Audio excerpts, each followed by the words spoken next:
Good morning everyone. So this is my calculus video challenge. So my assigned topics are implicit differentiation number 6, higher order derivative number 22, minima and maxima number 600, and time rates number 619. So implicit differentiation problem number 6. We have e raised to x times y is equals to e raised to cos y. So we're going to get the derivative of e raised to x times y first. And we're going to use the formula, which is d over dx e raised to u is equals to e raised to u times dy over dx. So for that,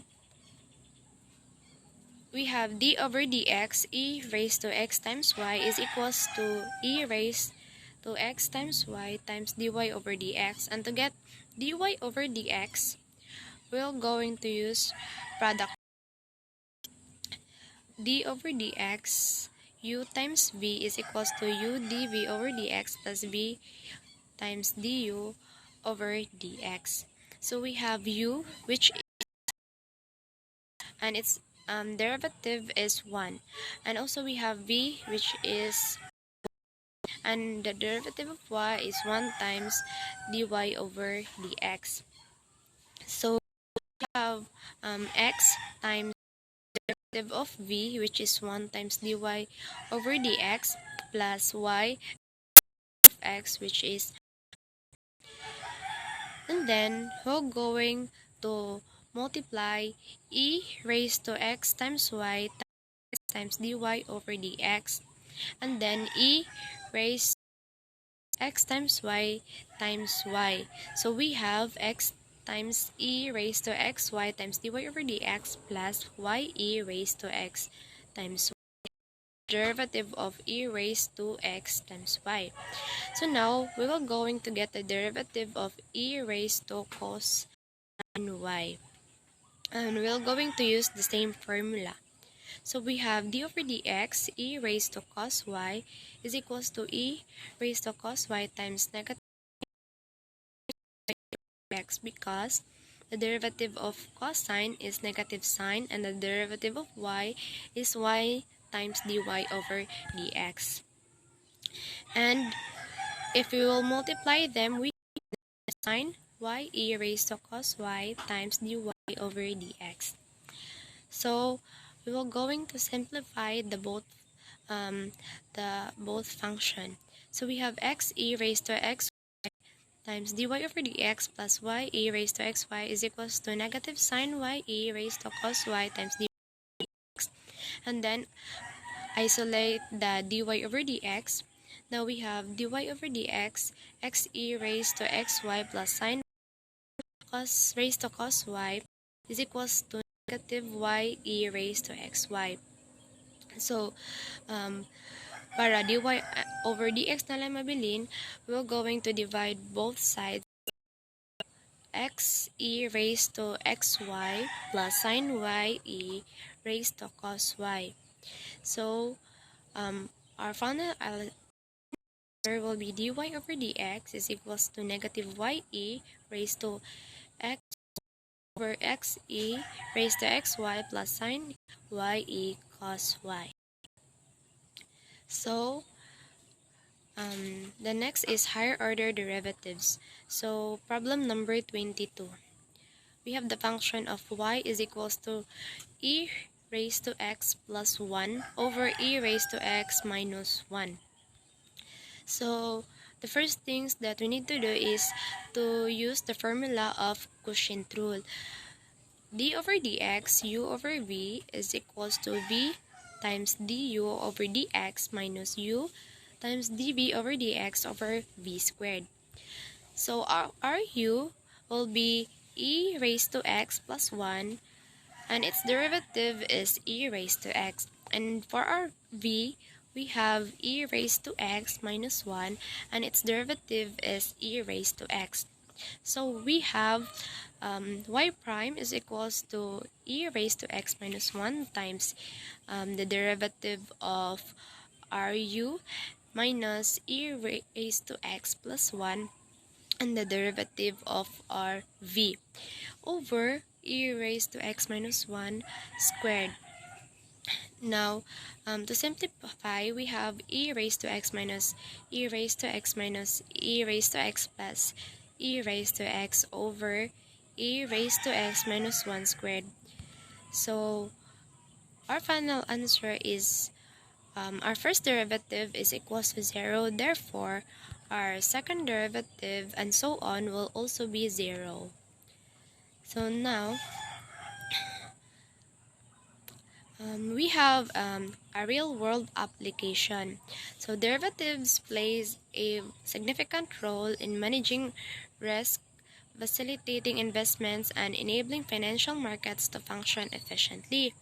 So derivatives not only help mathematics but also in our real-life scenarios. So optimization. It helps in making optimal decisions in various scenarios like finding the shortest route for travel or maximizing space in a given area. Modeling natural phenomena. It aids in understanding climate change by modeling rates of change in temperature, population dynamics of species, and environmental. So derivatives helps in understanding the rates at which supply and demand change, influencing pricing and market behavior. So derivative plays a significant also in engineering. We use derivatives in various disciplines also like electrical engineering to analyze circuits, mechanical engineering for understand motion and forces, and also for civil engineering they use derivatives for materials. Also, use mortgage securities, a form of derivative to bundle mortgages into tradable securities, impacting lending and borrowing rates for homeowners, and also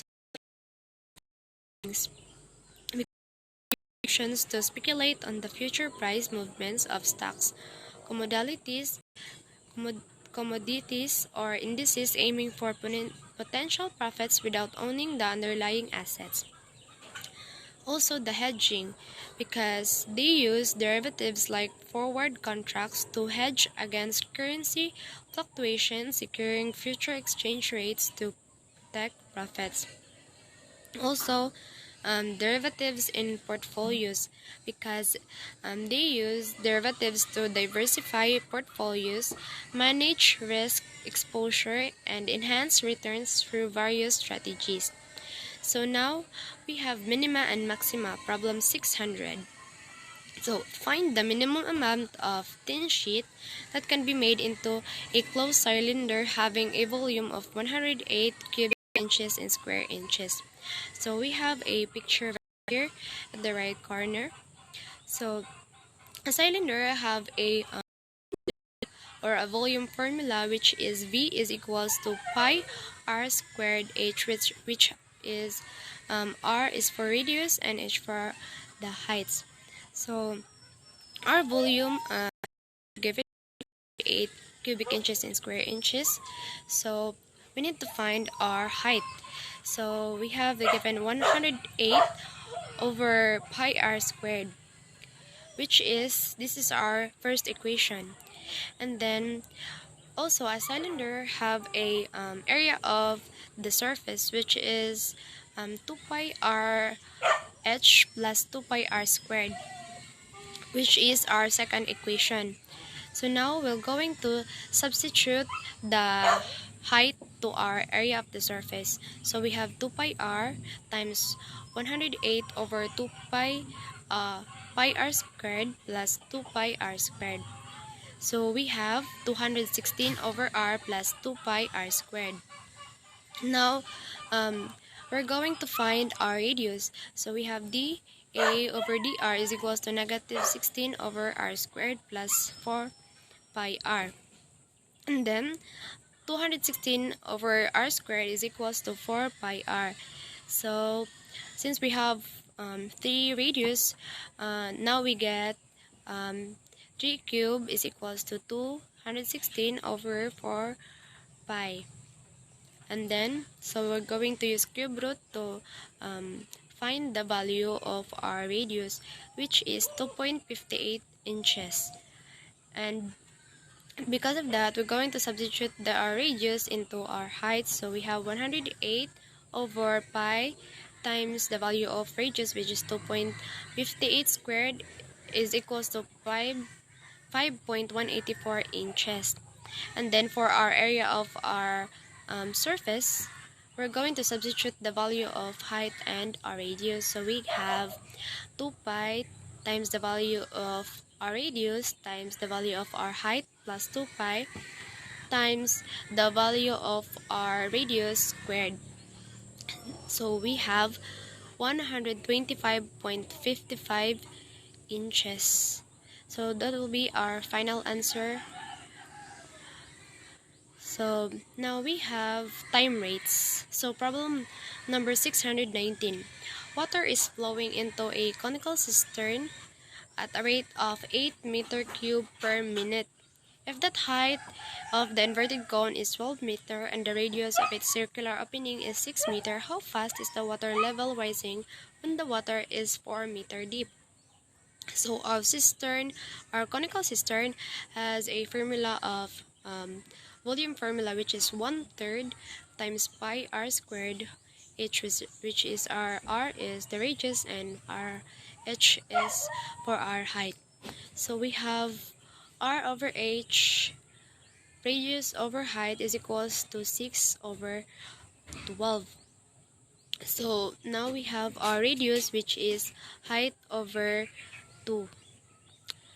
And then we're going to substitute our radius to our volume, which is 1/3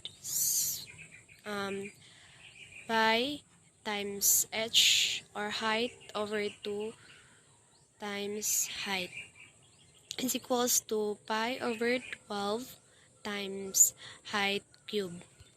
Now we have pi over 2 is equals to 3 pi over 12 times height squared dh over dt.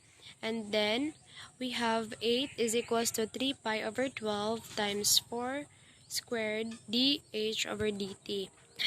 So therefore we have our dy over dx, which is 0.64 meter per minute. And that's all. Thank you for listening.